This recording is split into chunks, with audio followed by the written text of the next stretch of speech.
et bienvenue des plus vieux Pays-Bas. Je suis Henk Van Ness et je suis absolument ravi de pouvoir tailler une bavette avec vous pendant cette session. Nous allons également pouvoir collaborer car il y aura 5 exercices, 5 ateliers et vous pourrez mener vous-même vos propres recherches. Il s'agit aujourd'hui d'un webinaire sur la façon dont on peut extraire des données des réseaux sociaux. Donc vous pensez que les réseaux sociaux sont sans doute envahis de chiens, de chats et de photos de nourriture, et vous avez raison. Mais nous, en tant que journalistes d'investigation, eh bien, euh, il faut se débarrasser des chats tout en préservant sa curiosité.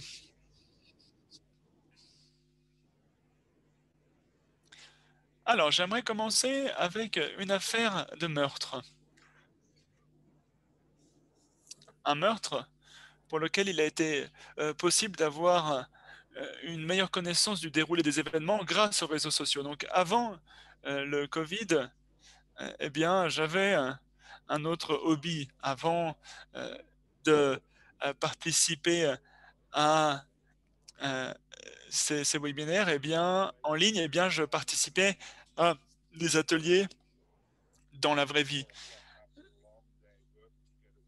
Et c'est vraiment très intéressant de faire ce genre d'atelier avec des titres parfois arrogants comme 10 choses que vous avez manquées dans les informations d'aujourd'hui. Donc je faisais cela pour le journal Het Laatste News, les dernières nouvelles. C'est un journal qui est basé en Belgique. Vous avez ici le rédacteur en chef sur la photo qui contemple son équipe qui semble ravie. À cette époque, il n'y avait pas vraiment d'informations brûlantes. Mais après quelques heures, un sujet brûlant. À 12h15, ce journal a reçu une nouvelle brûlante en provenance d'une ville dont il n'avait jamais entendu parler. Et j'avais peut-être euh, mal la prononcer, mais nous avons un interprète français qui peut la traduire en bon français. L'interprète confirme. Cette ville s'appelle Apple. Apple, dans le canton de Vaud, en Suisse. C'est une session internationale, donc vous devriez pouvoir être en mesure euh, de suivre cela. Donc, il s'agit donc d'un ressortissant des Pays-Bas travaillant pour un journal belge qui se penche sur une affaire qui a lieu en Suisse. Ça, c'est de l'international. À Apple, il y a plus de vaches que d'humains. C'est une très petite bourgade. Ils enquêtaient sur le meurtre d'une famille belge à Apple. C'était le début du cycle de l'information. Il n'y avait rien à la télé belge, il n'y avait rien à la radio belge, à part de la musique entraînante. Donc ça, c'est une affaire intéressante pour un journal belge. Alors, quelle est la marche à suivre? Eh bien, j'imagine que vous avez beaucoup de questions. Où? Pourquoi? Comment? La ville elle-même est microscopique. Si dans une telle ville meurtre il y a eu, il se peut que nombre de personnes en aient connaissance. Peut-être qu'un villageois en sait davantage. Il n'y avait que 1221 habitants après tout. Vous avez peut-être des questions telles que celle-ci. Qui est mort? Vous voulez également peut-être savoir quel est le nom pour saisir le nom de la victime ou de la famille. Donc il faut avoir également des informations quant au mobile éventuellement. La plupart du temps, c'est la police qui pourrait avoir cette réponse. Où exactement, comment, ça on ne sait pas.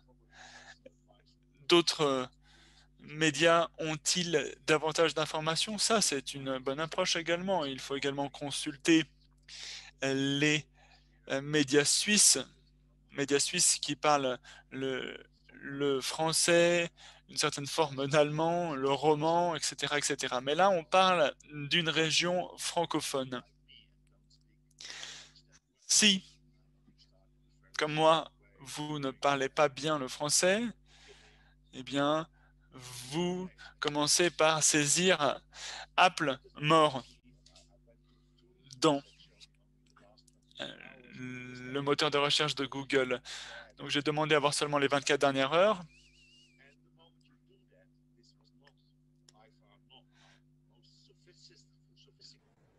Ce n'est pas ma recherche la plus sophistiquée. Toutefois,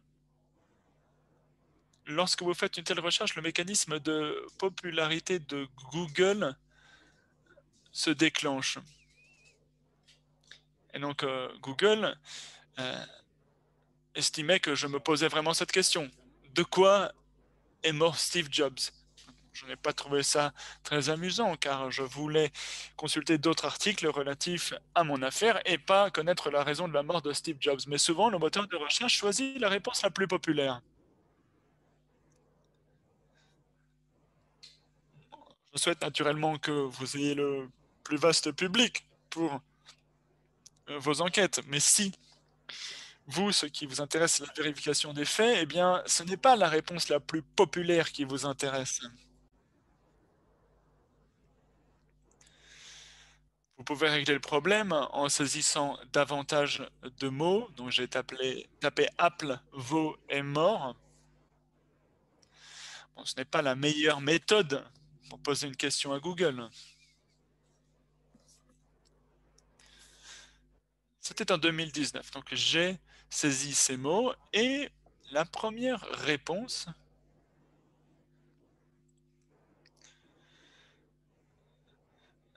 est la suivante, celle que vous voyez. Et vous voyez que dans ce résultat de recherche, le mot Apple a été supprimé par le moteur de recherche. Donc mon résultat n'avait pas le mot Apple dans cet article.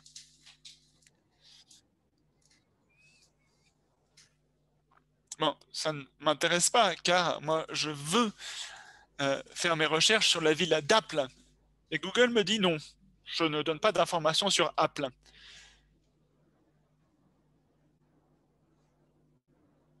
Donc si je veux que, que le moteur de recherche inclue le mot Apple, je dois cliquer dessus. Donc il y a quelques années, je me suis rendu compte que Google a décidé de supprimer tout- tous les, toutes les barrières entre leurs différents services. Donc si en tant que journaliste, vous faites des recherches sur le blanchiment d'argent pendant la journée et que la nuit, vous regardez des vidéos de chats ou de bébés sur YouTube car vous êtes fatigué, eh bien Google va s'en rendre compte et va prendre en compte vos habitudes de recherche. Donc Google sait peut-être que je ne mangeais pas de pommes et donc c'est pour cela qu'ils ont mis des résultats sans le mot euh, Apple. Apple qui veut dire pomme en Apple qui veut dire pomme en anglais, c'est une blague de l'orateur. Donc si vous voulez à tout prix avoir un résultat avec un certain terme, il faut utiliser les guillemets. Moi, quand j'ai utilisé Apple, quand j'ai tapé Apple, ils l'ont supprimé. Et je pense que si vous faites la même recherche aujourd'hui, eh bien le huitième résultat va enlever le mot mort également. Google va enlever des mots. J'estime que c'est un peu de la triche. Imaginez le jeu de mémoire où l'on doit trouver des cartes correspondantes qui sont posées face cachées. Et là, c'est Google en quelque sorte qui vous dit, moi j'ai une meilleure solution. Donc, pour avoir un meilleur résultat, il faut mettre tous les mots entre guillemets. Moi, je fais quasiment ça tous les jours. Dès que je suis certain de ce que je cherche, je fixe les mots avec des guillemets. Bon, nous ne sommes pas encore penchés sur les techniques de filtrage sur les réseaux sociaux pour l'instant. On s'occupe de Google, mais c'est une étape nécessaire pour aller de l'avant. Donc j'ai traduit cela à partir du français. Donc on voit ici donc l'article qui dit qu'une famille belge a été trouvée morte dans le canton suisse de Vaud. Donc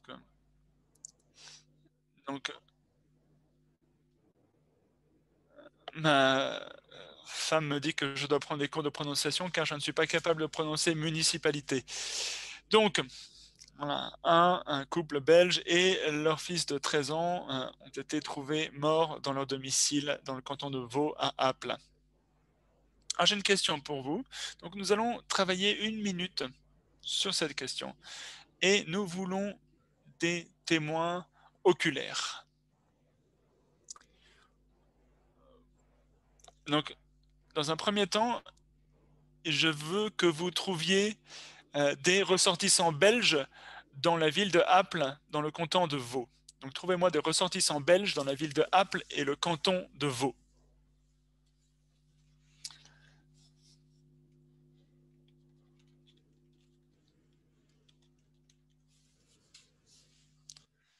Ce doit être des ressortissants belges à Apple, dans le canton de Vaud.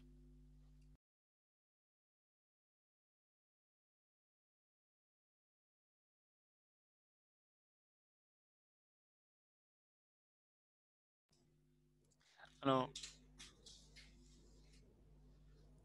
il y a un chat ici et un des participants a dit qu'on pourrait consulter le bottin pour voir s'il y avait, ou l'annuaire, pour voir s'il y avait un nom typiquement belge.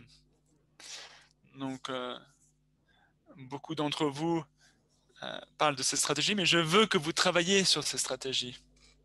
Donc, tentez de me trouver une liste de ressortissants belges à Apple, à Vaud.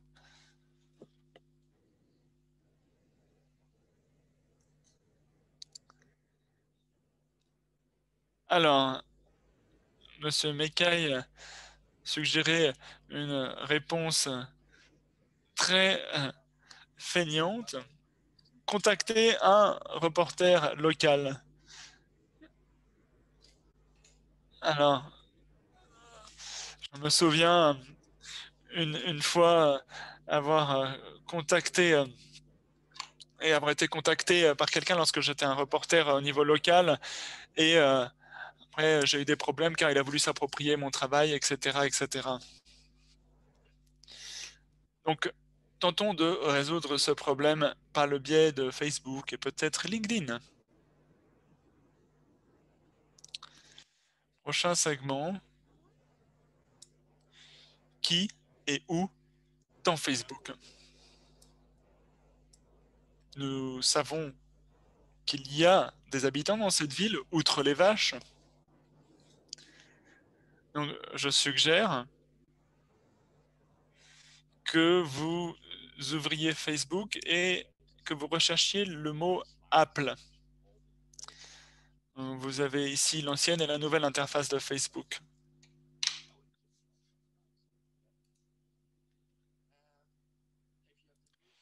Donc, si vous avez la nouvelle interface, vous pouvez cliquer sur People, en tous les cas, ou gens en français. Donc, si vous cliquez sur People, il faut cliquer sur Ville, Amis, puis Ville.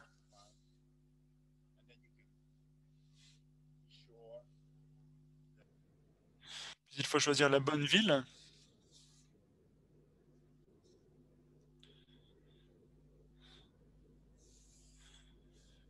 Donc, pour être sûr que c'est la bonne ville. Cliquez dessus. Ensuite, vous obtiendrez une liste de personnes et certains d'entre vous me diront peut-être, j'ai reçu une autre liste. Ce n'est pas un problème, c'est normal, c'est la fonction, ce sont les réseaux sociaux, les médias sociaux. Et le mot moi, est très important dans médias. Alors, si j'ai un ami qui vit là, je verrai cet ami en premier sur la liste. Si l'un des amis de vos amis dans, se trouve à Apple, vous ne le verrez pas forcément parce qu'il est trop loin de vous. Donc, si vous agissez de manière plus locale, peut-être que vous tentez d'interférer avec vos amis. Mais parfois, si vous faites une recherche dans une région lointaine, ça peut poser, vous ne trouverez personne parce que c'est trop loin. Alors, vous trouverez peut-être aussi des informations euh, avec le mot Apple.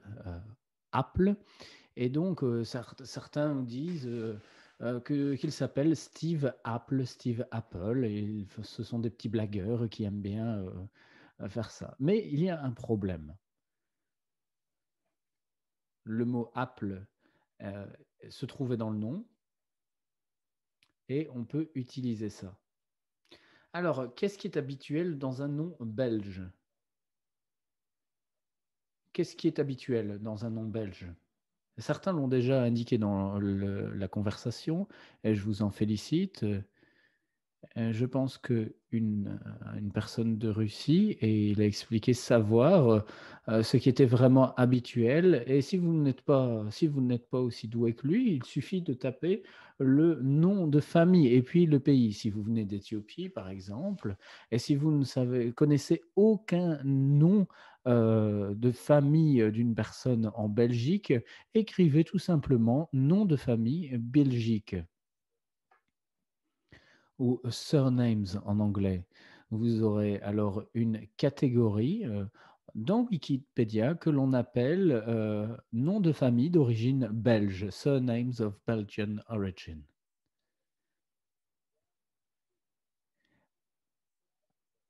Alors, vous pouvez regarder cela de manière philosophique. Euh,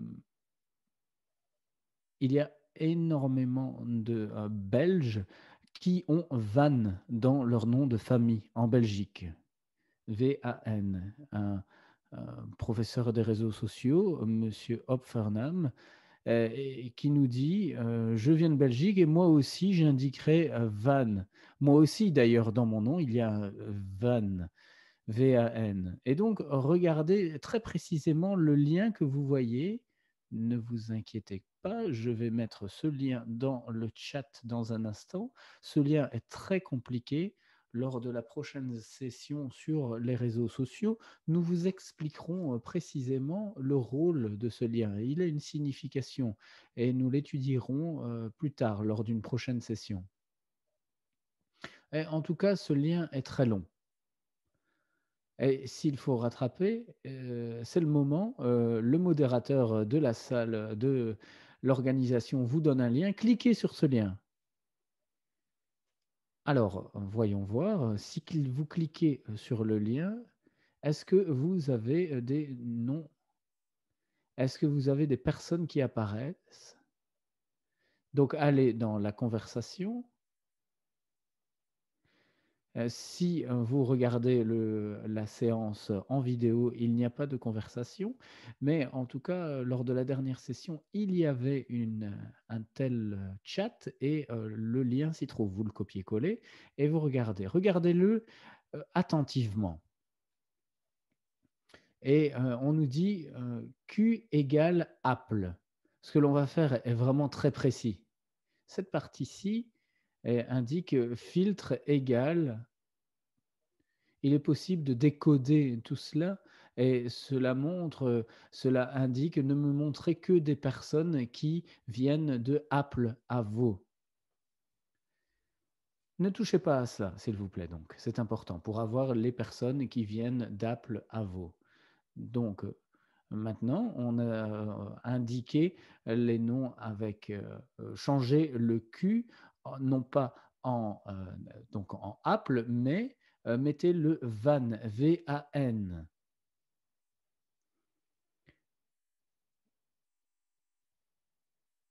Et vous aurez des informations. Donc, Q égale non plus Apple, mais maintenant Q égale Van. Vous aurez maintenant des personnes qui s'appellent Van à Apple. Et ça, c'est un très bon début.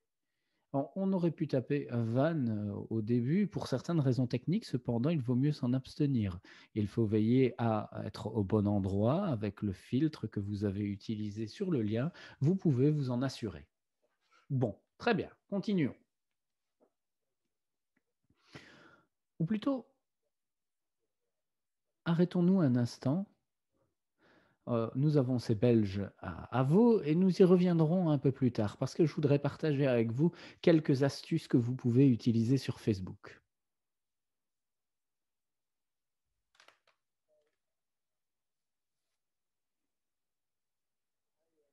Alors, et j'ai de bonnes nouvelles. J'ai de bonnes nouvelles pour vous. Le lien que vous venez d'essayer n'existait pas. Et nous avons réglé le problème. Si vous souhaitez cliquer sur le lien, maintenant, ça existe. Donc, excusez cette petite erreur. Et donc, maintenant, vous aurez énormément de liens sur lesquels vous pourrez cliquer dans la conversation. Alors, le pourquoi et le quand.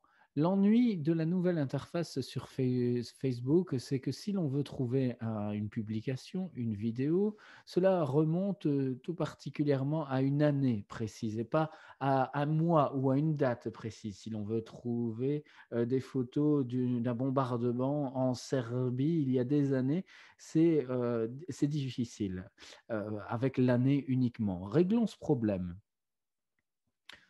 Donc, dans l'interface normale de Facebook, il est possible de trouver ces informations. Voyons un peu le résultat si l'on utilise l'interface normale de Facebook. Il y a une grève d'agriculteurs et ces agriculteurs indiens suscitent l'émoi dans le monde entier. Il y a aussi une grève aux Pays-Bas et il y a moins de produits dans les supermarchés. Voilà pourquoi nous adorons nos agriculteurs. Vous comprenez que je blague. Alors, donc 2 photos ont été publiées sur Facebook. Je ne peux pas y croire, il doit y en avoir bien plus. Alors,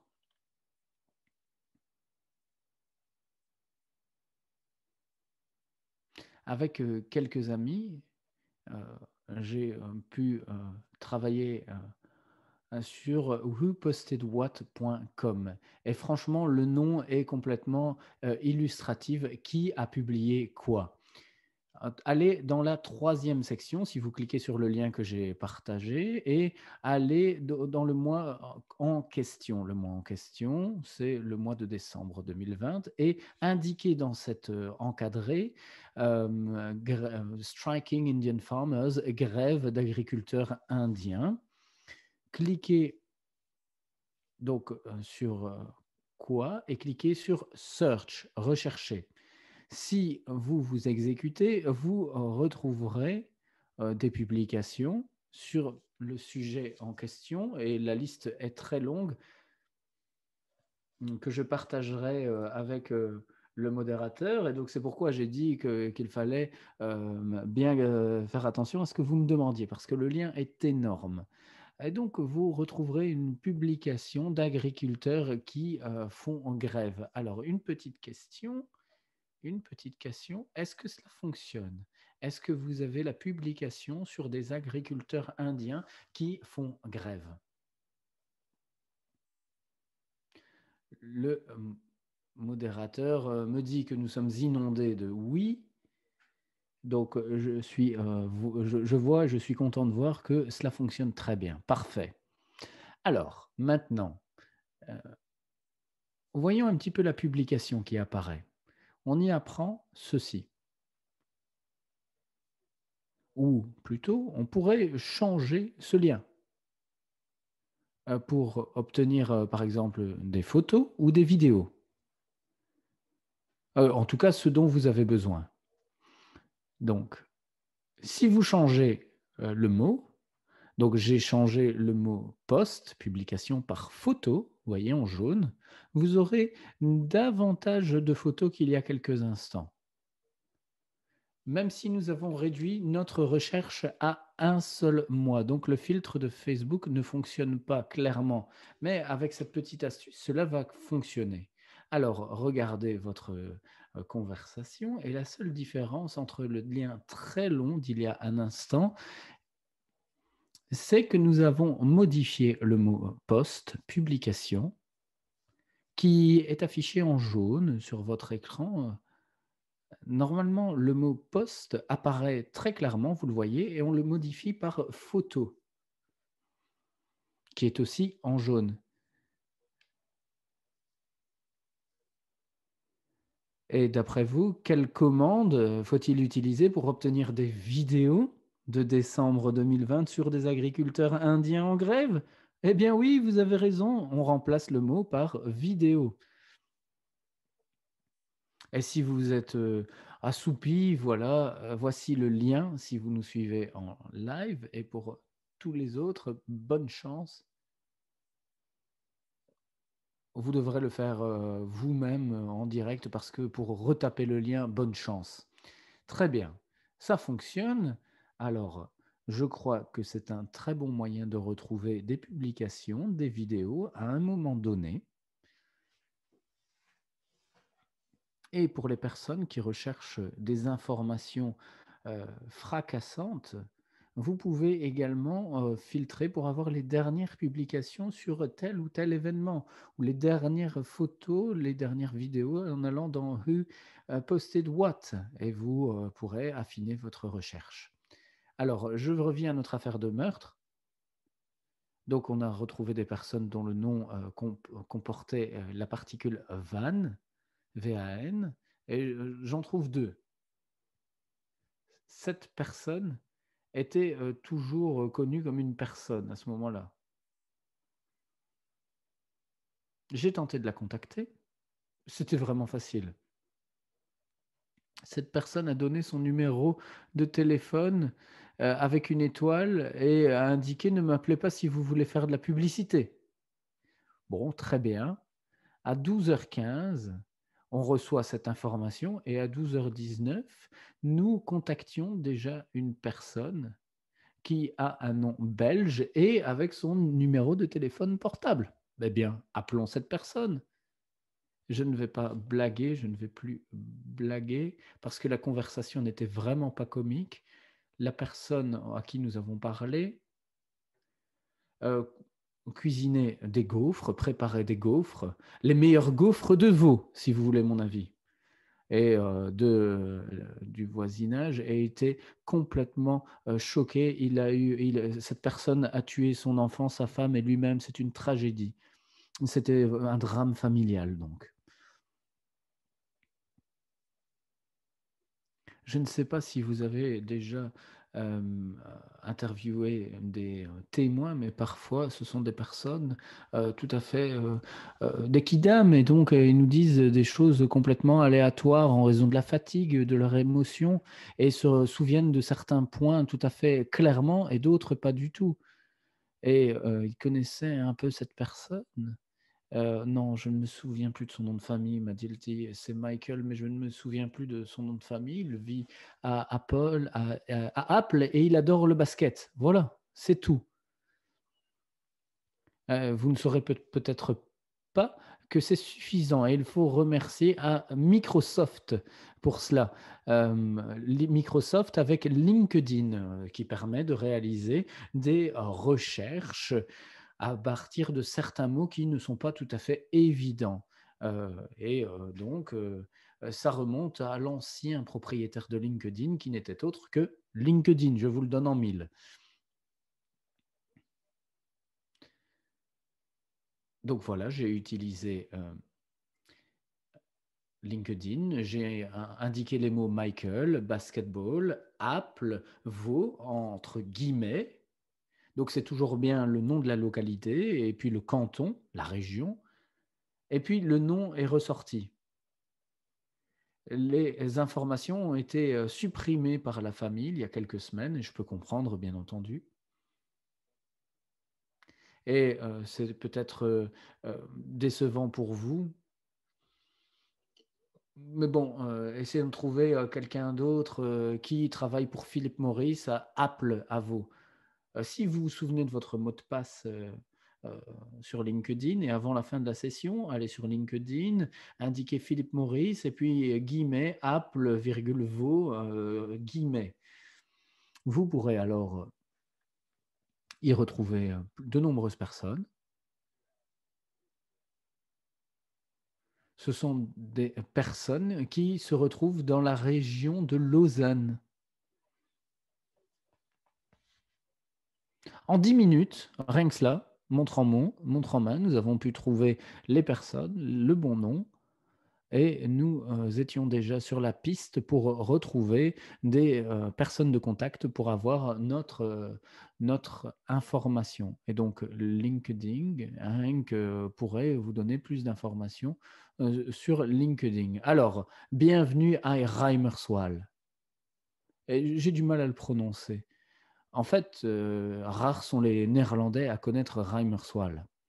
Je crois que l'une de mes premières petites amies venait de Gravendijk, dans la région de Reimerswald. Et ça sonne néerlandais, n'est-ce pas? Eh bien, vous avez raison, c'est aux Pays-Bas.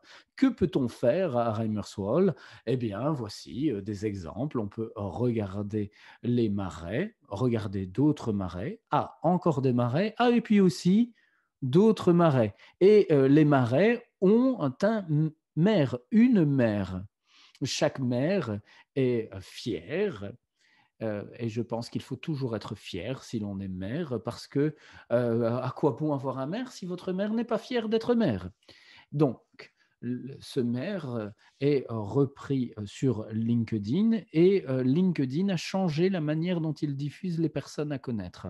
Elle est reprise comme la mère, Burgermeister, la mère donc de ce marais, Reimerswald. Et on nous indique où elle vit dans la zone de Rotterdam. Et cette dame euh, est complètement indignée parce que regardez, voilà où se trouve Reimerswald. Et pour les Pays-Bas, 84,5 km, c'est loin. S'il y a du trafic, ça prend 1 heure et demie. Reimerswald, c'est très petit, à proximité de l'eau, et Rotterdam, c'était une grande ville, et donc ça ne lui plaît pas qu'on dit qu'elle habite dans cette région-là. Et c'est un vieux problème qui remonte au premier propriétaire de LinkedIn. Et ils se sont dit, pourquoi pas décider de zones arbitraires. Voilà, si un de mes amis, une personne que je respecte, c'est quelqu'un de très intelligent. Il vit à Austerhout. Si vous n'avez jamais entendu parler de cette ville, ne vous inquiétez pas. Mais LinkedIn nous indique qu'il vit à Brabantine City Row. Est-ce que vous avez un jour entendu parler de cela? Si on vous dit oui, alors je ne vous crois pas parce que personne aux Pays-Bas n'en a jamais entendu parler. Personne n'utilise ça aux Pays-Bas. Alors, ici, on voit qu'il y a une entrée dans Wikipédia. Et ce terme n'a pas été attesté en anglais hors de Wikipédia jusqu'à ce que LinkedIn l'adopte en août 2020. Maintenant, vous savez qu'il y a quelqu'un qui vivait à Austerwald qui est listé comme vivant à Bramantin City Row. Donc j'aimerais vous expliquer cela avec ce transparent. Alors, si vous souhaitez trouver quelqu'un vivant dans la ville de Paradise, en Californie, il faut saisir Paradise, virgule, California, entre guillemets, dans LinkedIn. Et il en va de même avec Osterhout dans le Brabant du Nord ou Apple dans le canton de Vaud. D'aucuns me diront, mais Hank, pourquoi tu fais cela? Parce que quand je me connecte sur LinkedIn, je peux chercher directement sur une ville. Et je peux saisir le nom de ces villes. Alors, moi j'ai entendu dire par quelqu'un travaillant chez Microsoft qu'ils vont mettre un terme à cela. Donc, il ne sera plus possible de faire de telles recherches. Donc, voyons si cela est véridique et voyons s'il y a une solution pour contourner le problème. Si vous cherchez des noms complets dans LinkedIn, bien j'ai une question pour vous. Vous avez 1 minute pour cet atelier. Pouvez-vous trouver le nom complet de cette personne? Pour une raison ou une autre, c'est un employé chez Philippe Morris. Donc vous avez 1 minute pour trouver le nom complet de cette personne.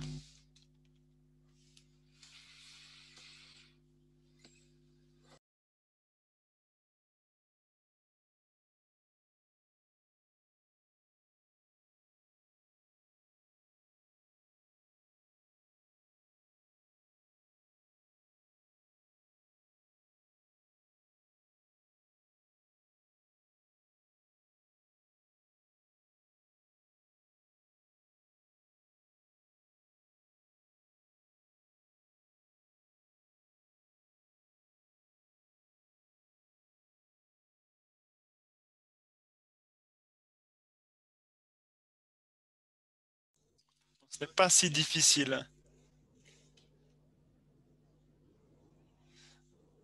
Mais ça peut l'être. Là, le problème que l'on veut résoudre, c'est le fait qu'on est simplement LinkedIn member comme nom. Mais on a d'autres informations pour trouver la solution. Donc, vous pouvez maintenant faire une recherche avancée.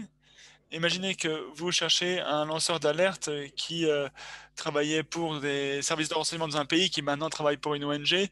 Donc, ça, c'est euh, de la bonne matière de base.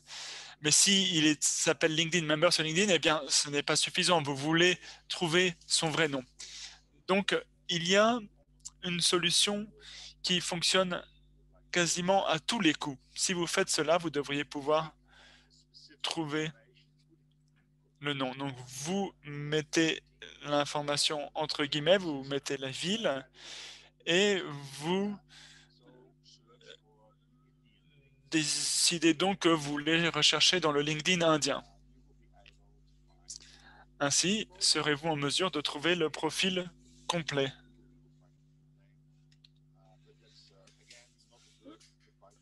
Bon, ce n'est pas un bug. Microsoft veut que vous payiez. Donc, vous pouvez simplement, pour avoir cette information, quitter LinkedIn, puis re-rentrer sur LinkedIn par le biais de Google.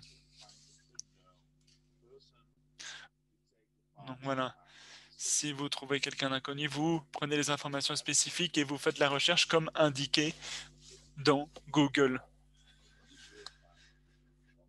Ainsi trouverez-vous son profil complet. Ben, nous avons le temps, donc nous pouvons aborder davantage d'aspects. Je ne sais pas si vous en avez eu besoin, mais parfois, il arrive que j'ai l'adresse email de quelqu'un et j'aimerais savoir si cette adresse électronique est utilisée par un utilisateur LinkedIn. Donc, avec cette adresse, suis-je en mesure de trouver euh, le compte LinkedIn de cette personne? Donc, il y avait une ancienne méthode qui fonctionnait à merveille. Il y avait une formule pour cela. Mais Microsoft a changé cela car LinkedIn leur appartient désormais.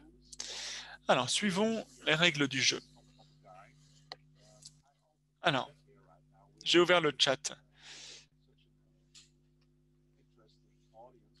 Je vois qu'on a des participants du monde entier. Est-ce que certains d'entre vous connaissent cet homme? Est-ce que quelqu'un connaît cet homme?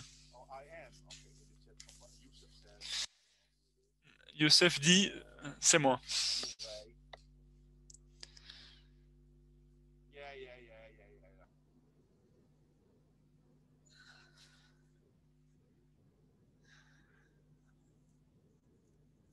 Donc j'avais une photo et l'adresse email de cette personne.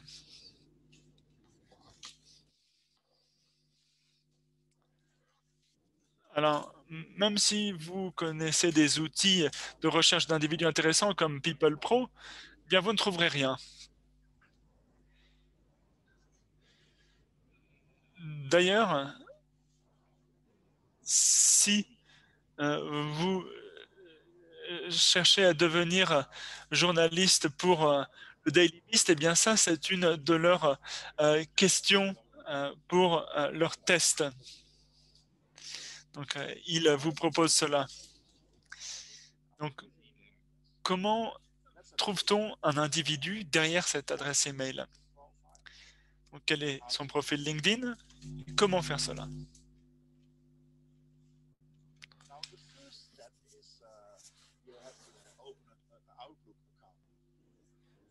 Donc, il faut ouvrir un compte Outlook. Normalement, c'est possible dans la plupart des pays. Parfois, il faut utiliser un VPN.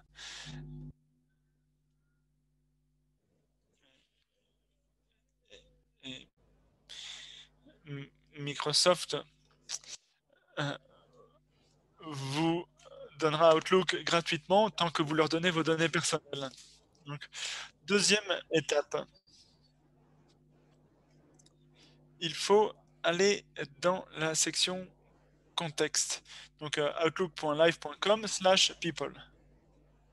Si vous ouvrez cette section, vous devriez pouvoir tous vos contacts, donc la section contact. Vous pouvez ouvrir un nouveau contact.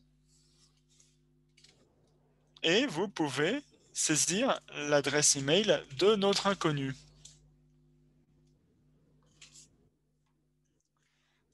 Alors, si vous saisissez cette adresse email étrange,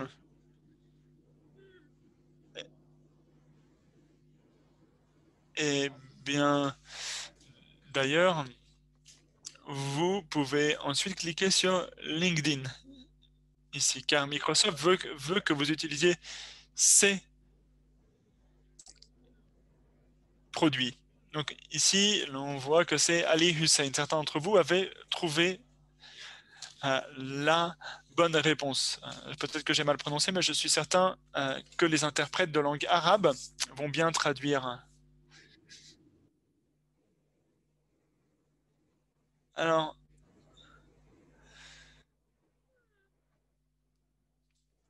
récemment, euh, j'ai fait une erreur lors de la première session. Mais si vous avez suivi la première session, maintenant, vous allez pouvoir contrôler vos connaissances. Et si vous n'avez pas suivi la première session, vous allez pouvoir découvrir la marche à suivre. Donc, ces 3 derniers jours, je parlais à des étudiants géorgiens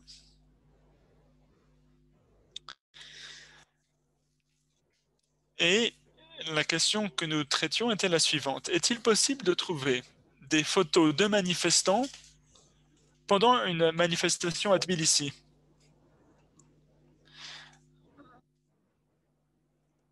Donc, le 21 juin 2019. C'est une question pour vous. Vous avez 2 minutes pour y travailler. Donc, il faut trouver des témoins oculaires, des vidéos, des photos de, en gros, des individus qui étaient à cette manifestation devant le Parlement le 21 juin.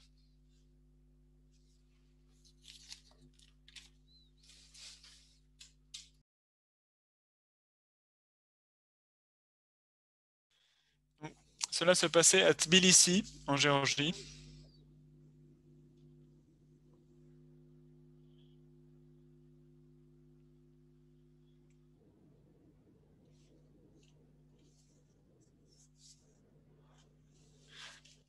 Alors, je n'avais pas besoin de vous donner le nom de la ville car il n'y a qu'un seul parlement en Géorgie. Bonne chance.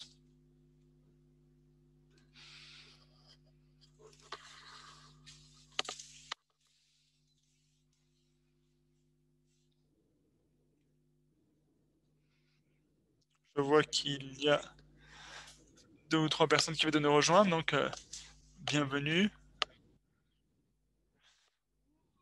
Vous êtes à une conférence qui cherche à trouver une solution pour faire advenir la paix dans le monde, mais tout le monde est silencieux car nous n'avons pas encore trouvé de solution.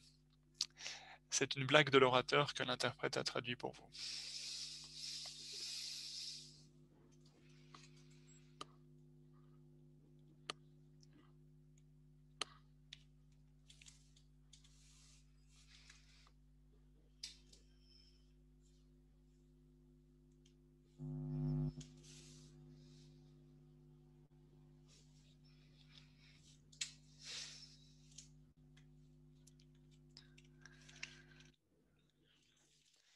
Alors, imagine que j'ai l'impression que quelqu'un a compris la question différemment et a cherché des photos sur Facebook. Donc, ce qu'il faut faire, c'est utiliser la recherche rapide dans Instagram.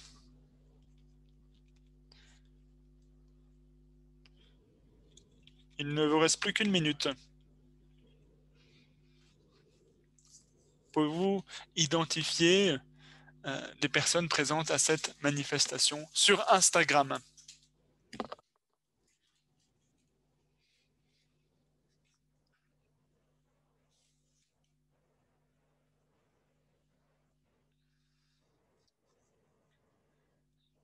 Alors, je pourrais mettre Facebook également si certains préfèrent chercher sur Facebook ou Twitter, mais l'exercice, c'est Instagram. Donc voilà, la minute s'est écoulée. Nous pouvons ouvrir le chat. Alors, si vous l'avez trouvé sur Instagram, vous pouvez écrire oui. Si vous n'avez pas trouvé, vous écrivez non.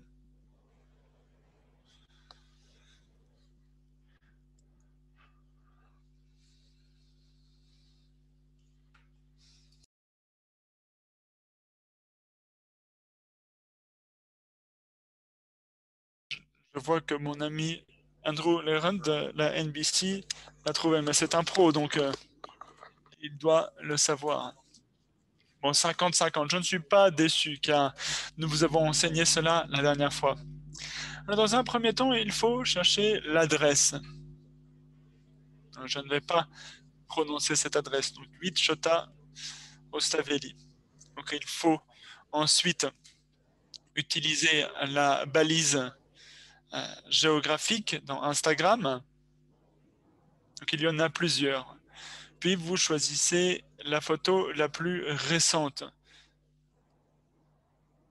C'est la photo la plus récente en utilisant cette balise de géolocalisation.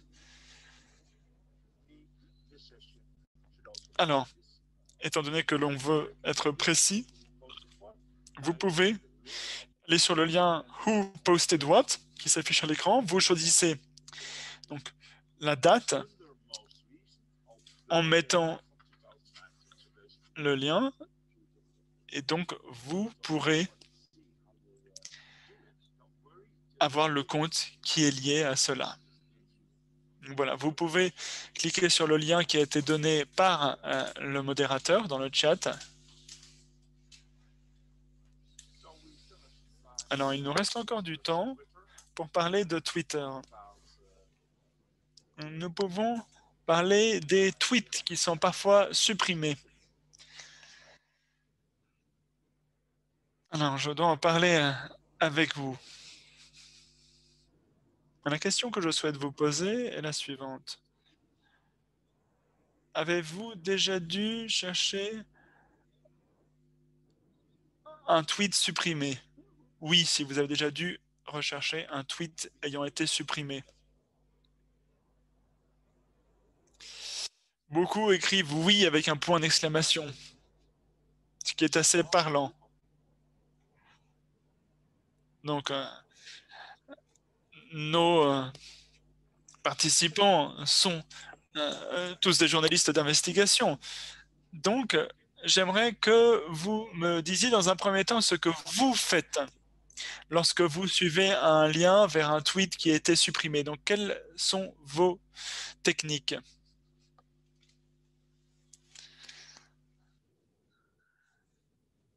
Donc, dans le chat, certains disent archive.org, d'autres disent le cache de Google.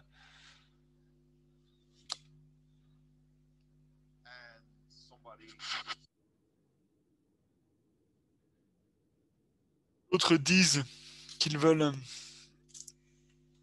remonter vers une autre source.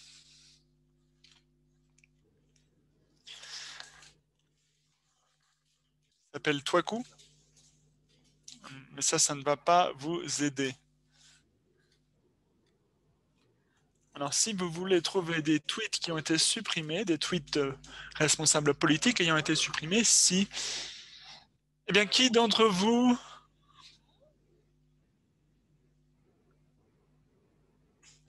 cherche parfois des tweets supprimés par des responsables politiques? Qui veut trouver cela? Il y a 10 ans,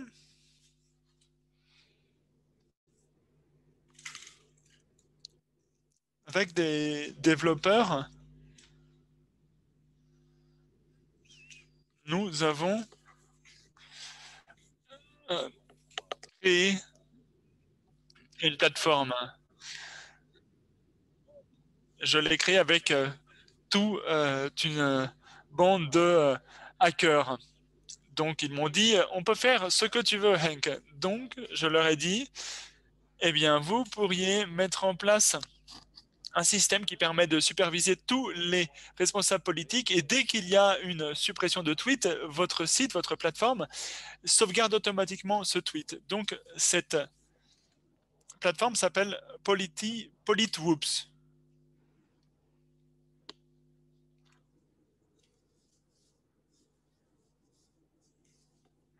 Donc, on voit ici qu'il y a beaucoup de pays différents. Donc, il y a en Afrique du Sud, en Tunisie, en Afrique, en Europe beaucoup naturellement aussi, car l'idée provient d'Amsterdam d'ailleurs. Il y en a même au Venezuela. Donc si vous vous connectez sur cette page, à quoi s'attendre?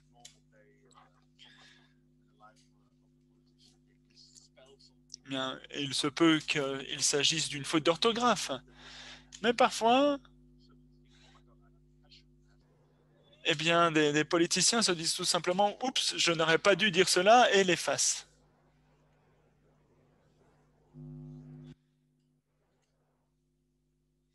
Donc je peux aller sur le site pour l'Afrique du Sud. Voici une méthode pour trouver des tweets supprimés, Politwhoops.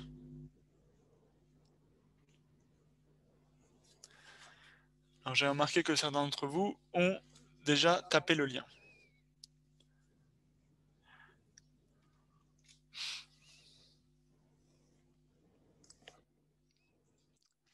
D'autres ont dit qu'il faut ouvrir archive.org.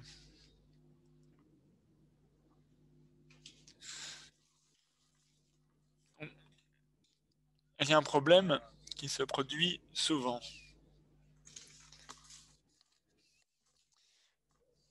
Twitter et Wayback ne fonctionnent pas en harmonie. Donc là, vous voyez le lien vers le compte Twitter d'un lobbyiste. Donc, et là, on ne peut pas voir le compte de cette personne dans Wayback Machine. Donc, il n'y a rien, ça n'a pas été archivé.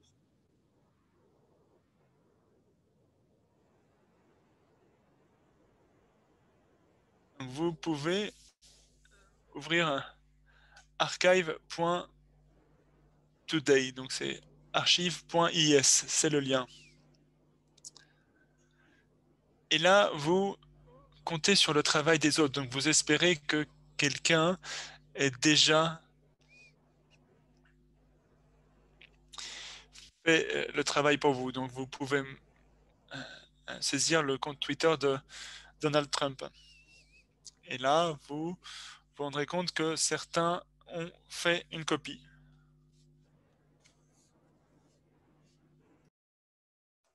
Ça remonte au 8 février et donc vous pourriez avoir de la chance. Un journaliste a peut-être fait une copie, une capture d'écran de ce que la personne vient de dire. Donc ça, c'est archive.is. Alors, autre possibilité, il y a 3 points, ça veut dire que le modérateur ouvre le chat. Nous avons parlé de Google Cache, de archive, .org.is. Est-ce que l'on peut, trouver ailleurs des tweets supprimés?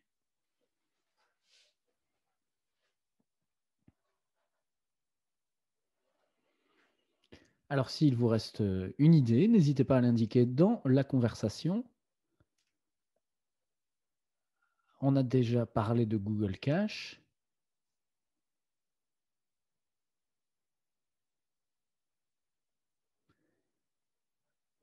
Certains se plaignent qu'il n'y a pas de version serbe de PolitWhoops et si vous m'envoyez un message, on pourrait régler le problème. Alors, bon, nous n'avons plus d'options, on dirait. Donc, revenons voir un petit peu ici. Revenons-en à monsieur Trump. Ce monsieur a beaucoup d'idées et j'ai pratiquement oublié qu'il l'avait dit, mais je vais vous montrer l'une de ses idées les plus audacieuses. 2 ans et demi, cet enfant, magnifique enfant, a été prendre un vaccin et une semaine après avait de la fièvre, a été très malade et maintenant il est devenu autiste. Ah oui, je me souviens maintenant, ça y est, nous dit Hank. Il y a le vaccin, il y a l'enfant, et si vous inoculez le vaccin à l'enfant, l'enfant va devenir autiste. J'avais pratiquement oublié cette chaîne d'événements. Et si vous regardez un petit peu qui est partiellement responsable de cette réflexion, il faut en revenir à cette personne, Andrew Wakefield, qui se retrouvait dans ce documentaire L'optimiste pathologique. Donc Trump a consulté Andrew Wakefield qui se retrouvait dans ce documentaire. Un documentaire qui a 3 ou 4, 5 ans, enfin, il est paru il y a quelques années. Donc, nous savons que Trump dit ce genre de choses et nous savons qu'Andrew Wakefield dit ce genre de choses, mais la rédactrice Miranda Bailey, qui a réalisé, par exemple, Le journal d'une adolescente, entre autres, nous ne le savions pas. Apparemment, elle n'a jamais dit que si l'on vaccine des bébés contre l'hépatite, euh, que ça pourrait poser problème. On pourrait vérifier. Est-ce que Miranda a un jour dit qu'elle était contre la vaccination? Alors, on peut faire la recherche rapide de Twitter. C'est encore plus précis que par le passé. On peut en faire bien davantage qu'il y a quelques mois. Vous voyez ici ce que j'ai fait. J'utilise toujours un programme personnel. Certains certains pourraient dire je déteste ce vaccin, I hate this vaccine. Donc j'écris I et vaccine dans les champs. Donc je recherche les comptes Miranda Bailey et donc je n'ai pas retrouvé d'informations probantes, malheureusement. Et donc ma question, est-ce que l'on peut en retrouver? Est-ce qu'elle a supprimé des tweets où elle s'exprime contre la vaccination? C'est peut-être un petit peu plus compliqué. Donc allez, je vous laisse 3 minutes pour trouver une solution.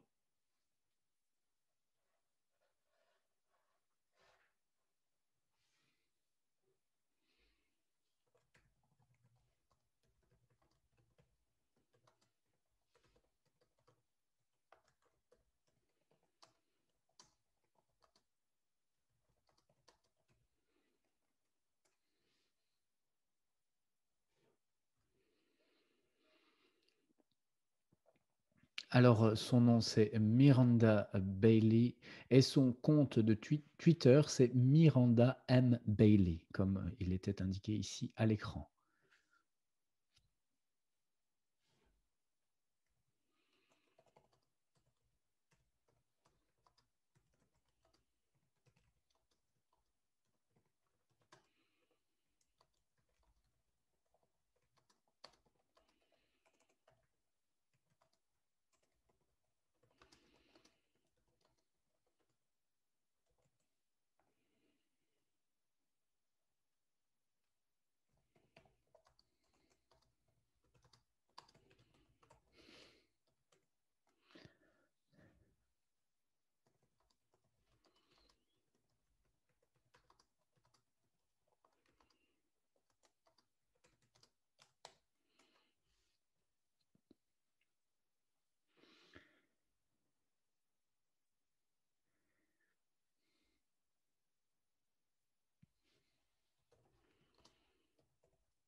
Et pendant que vous travaillez d'arrache-pied sur ce petit exercice, les personnes qui regardent cette vidéo se diront peut-être c'est un gaspillage vraiment. Et donc je voulais remercier les membres du réseau international de journalistes d'enquête, GIJN, qui effectue un travail de l'ombre exceptionnel. Et je suis arrivé un petit peu tôt aujourd'hui et j'ai vu qu'on travaillait dur en coulisses pour organiser l'interprétation, pour, veiller à ce que tout se passe bien, les aspects techniques pour être certain que les langues soient diffusées sur le bon canal et franchement, j'ai été impressionné. Adam estime que, cette, session se déroule vraiment bien, du moins jusqu'à présent, donc arrêtons ce petit exercice, ça fait 3 minutes et voyons voir comment cela se passe. Indiquez juste oui ou non pour voir si vous avez retrouvé des tweets de cette dame.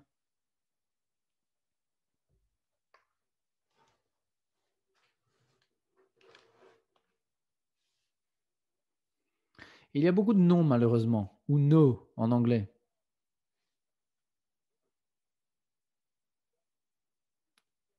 En fait, la logique est complètement similaire à ce que nous avions fait pour la première session. Dans la première session, nous avons tenté de retrouver 4 professeurs fous. Il provenait des États-Unis, que le coronavirus était une arme biologique. Nous avons longuement réfléchi à la réponse, nous avons même fait des maths, des formules mathématiques sur Google, et puis j'ai partagé avec vous l'une de mes formules préférées, c'est toujours la même. Ah, j'ai trouvé quelque chose, excluons.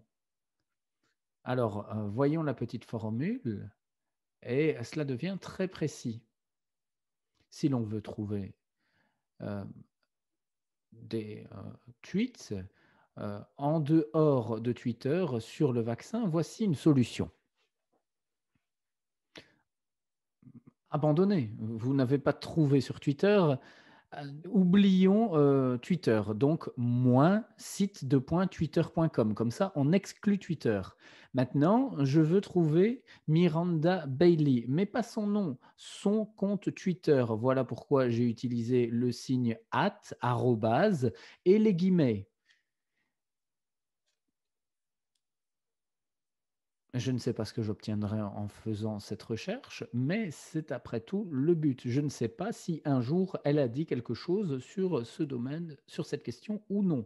Vous pourriez dire, Hein, que cela ne m'amènera pas vers des sources primaires. C'est vrai, vous avez raison. Mais regardez, nous sommes dans de beaux draps. Nous n'avons rien trouvé jusqu'à présent. On n'a rien trouvé d'elle disant je suis contre la vaccination. Et puis, on retrouve qu'en 2015, elle s'est exprimée que davantage de célébrités s'expriment contre les vaccins. Il faut faire confiance à cette source. C'est le tweet. Il faudra faire quelques recherches supplémentaires.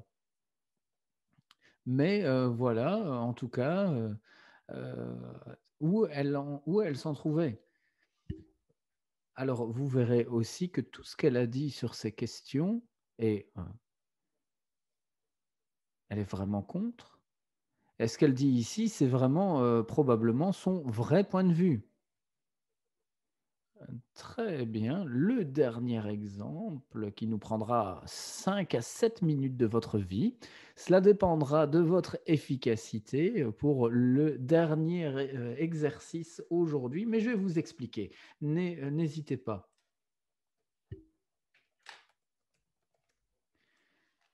Alors, ça, c'est une photo qui a été prise à Island Bay, à Wellington. Est-ce que cela vous intéresse? Eh bien, si vous êtes contre la pêche à la baleine, cela doit vous intéresser.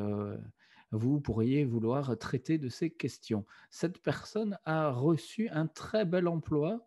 euh, et pourquoi? Parce qu'il a excellé par le passé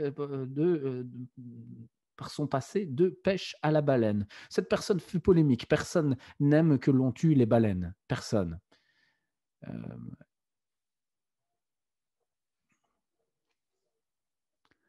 Voyons son compte Twitter, il n'existe pas. Et faisons un petit sondage. Quand on nous dit ce compte n'existe pas, est-ce que cela veut dire qu'il n'y a jamais eu de compte? Ou est-ce que cela veut dire que le compte a été supprimé? Ou est-ce que cela peut veut dire les deux? Est-ce que vous pourriez me dire ce que vous en pensez dans la petite conversation? Alors, notre public est tout à fait expert aujourd'hui. Ça peut vouloir dire les deux, en effet. Ce n'est pas toujours le cas. Il est le plus probable est que le compte existait.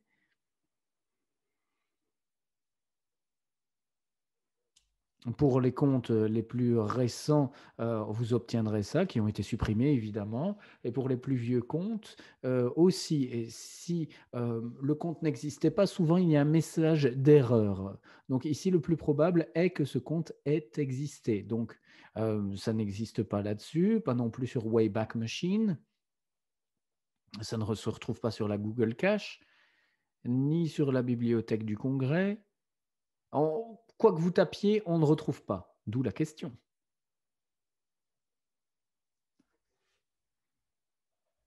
Alors, on va passer 3 minutes.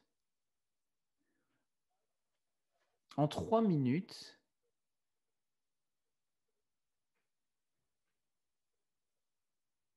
voilà, avec un S, c'est toujours mieux. En 3 minutes, essayez de trouver sa banque, sa compagnie de fournisseurs de téléphone, le ferry qu'il a pris et son bon ami. Bonne chance.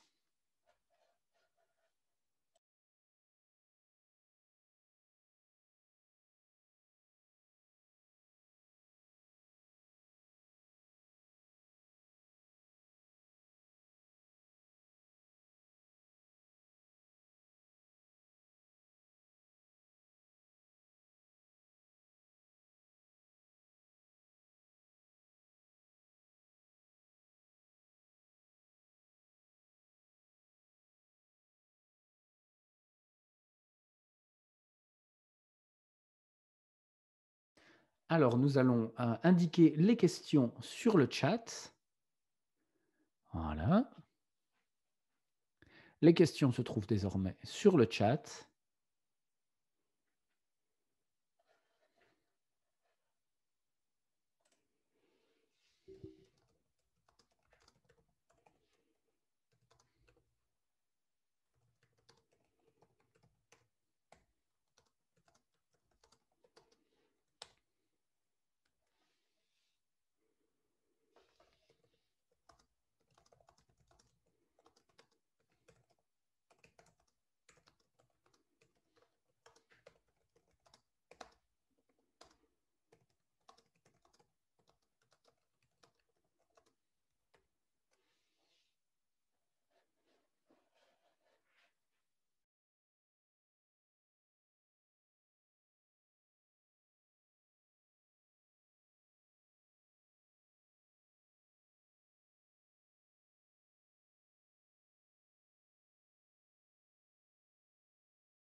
Alors, certaines personnes m'ont dit que c'est assez difficile parce que je ne suis encore qu'un novice.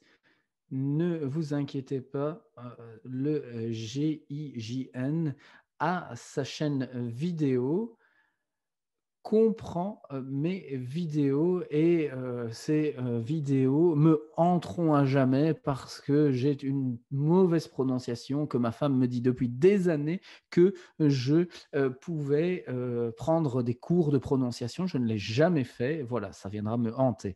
Les 3 minutes imparties sont maintenant terminées. Donc, procédons de la sorte. Il y a 4 questions. 1, 2, 3, 4. Indiquez le nombre de réponses que vous avez trouvées. 0, 1, 2, 3 ou 4. Et n'ayez pas honte si c'est 0. Indiquez ce que vous trouvez. Vous voyez, vous ne seriez pas le seul. Il y a beaucoup de personnes, qui mettent 0 et je suis sûr que toutes ces personnes sont des personnes très intelligentes. Donc ne vous inquiétez pas si vous devez mettre 0. Alors, il y aura quelques minutes pour les questions et la plupart, d'entre vous, me dit que, vous n'avez trouvé aucune réponse. Ça fait beaucoup de 0. Et Christine vient de m'envoyer cela sur, LinkedIn. J'ai appris énormément d'informations aujourd'hui lors de ce webinaire et je vous avais répondu, que l'on travaillait encore maintenant, n'est-ce pas? Mais j'aime bien avoir, des, échos, du travail.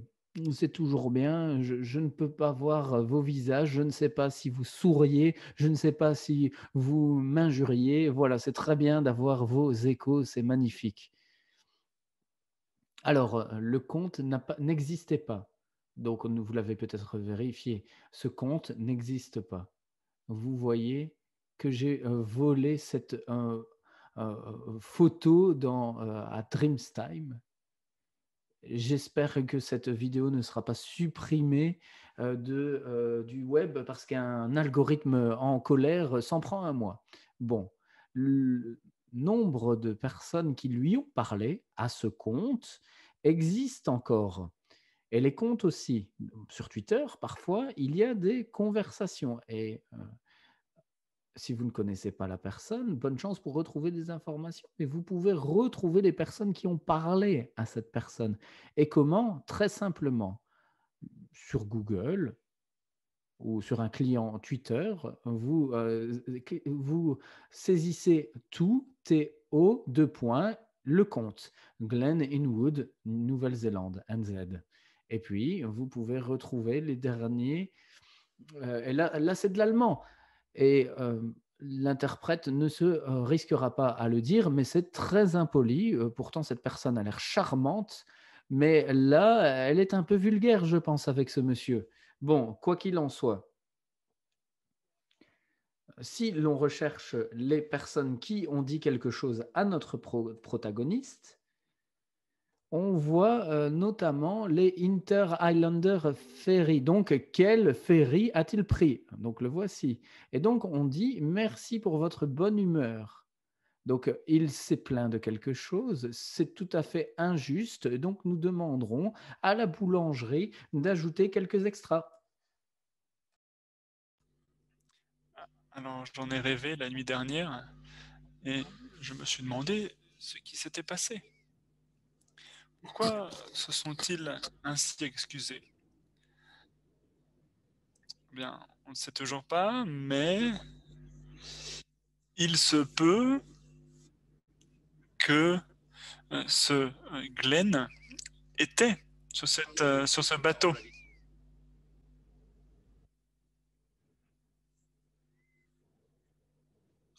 On voit aussi que Vodafone a répondu à Glenn la chose suivante. Nous ne connaissons pas ce type de problème. S'est-il produit dans d'autres régions? Est-il possible d'utiliser votre carte SIM dans un autre téléphone? Donc cela signifie que ce Glenn a sans doute eu un compte Vodafone. La Banque de Nouvelle-Zélande dit à Glenn également qu'elle est désolée de l'expérience euh, qu'il a eue et que ce n'est pas le type de service qui devrait être fourni par la banque. Et pour finir, je me demande pourquoi la police de Nouvelle-Zélande lui dit que le tracteur n'appartient pas à la police, mais est simplement utilisé pour des promotions. Bon, on sait que ce Glenn vit en Nouvelle-Zélande. Si on ne le savait pas, maintenant on le sait, ça c'est certain.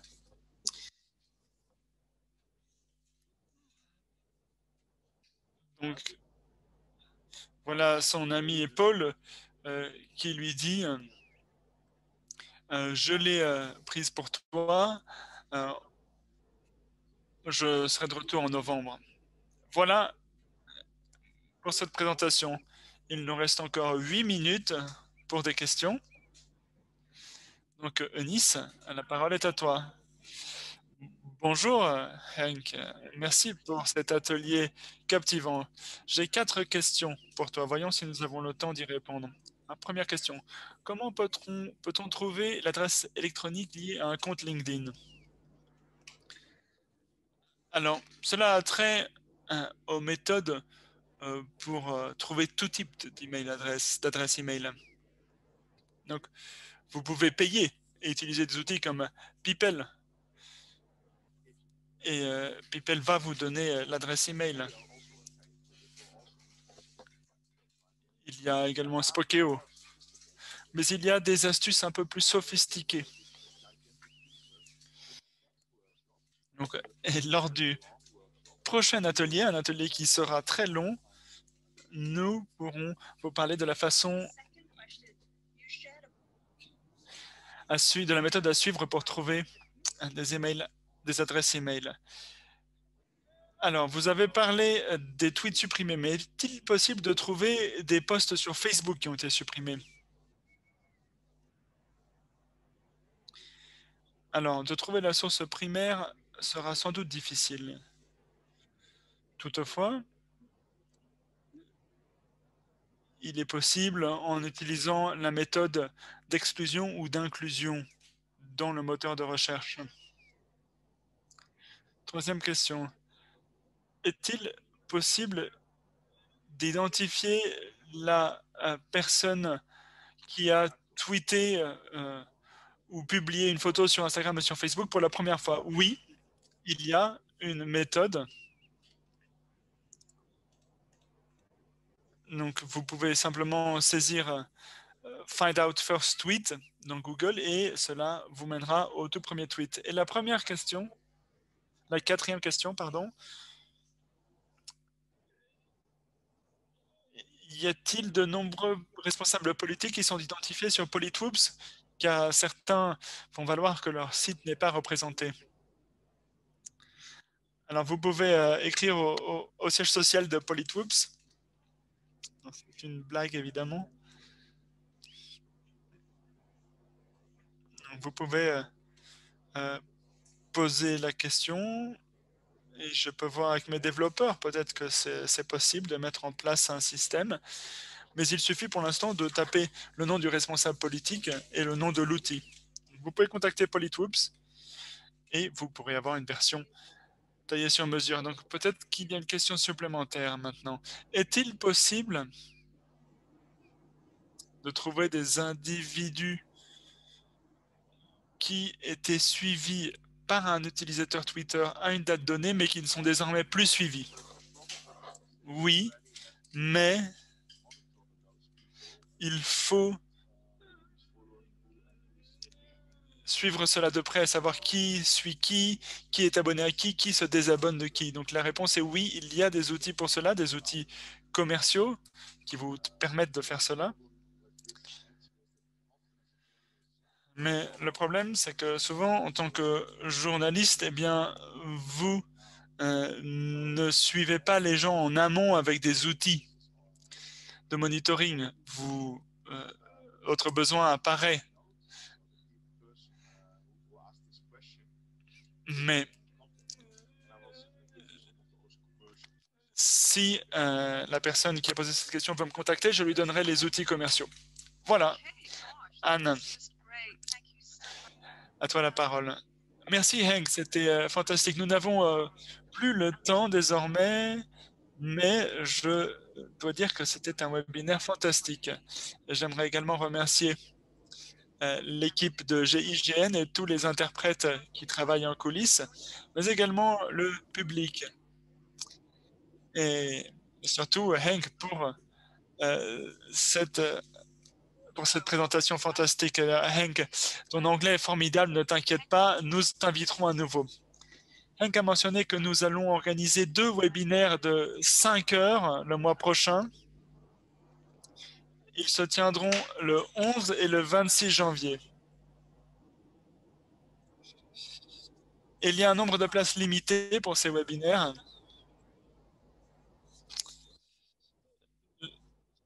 L'échéance pour s'inscrire tombe demain et il y a bien d'autres événements qui auront lieu en 2021, donc n'hésitez pas à consulter le site du GIGN et notre fil Twitter. C'est notre dernier événement en ligne. Ainsi, au nom du GIGN, je vous souhaite à tous une très belle nouvelle année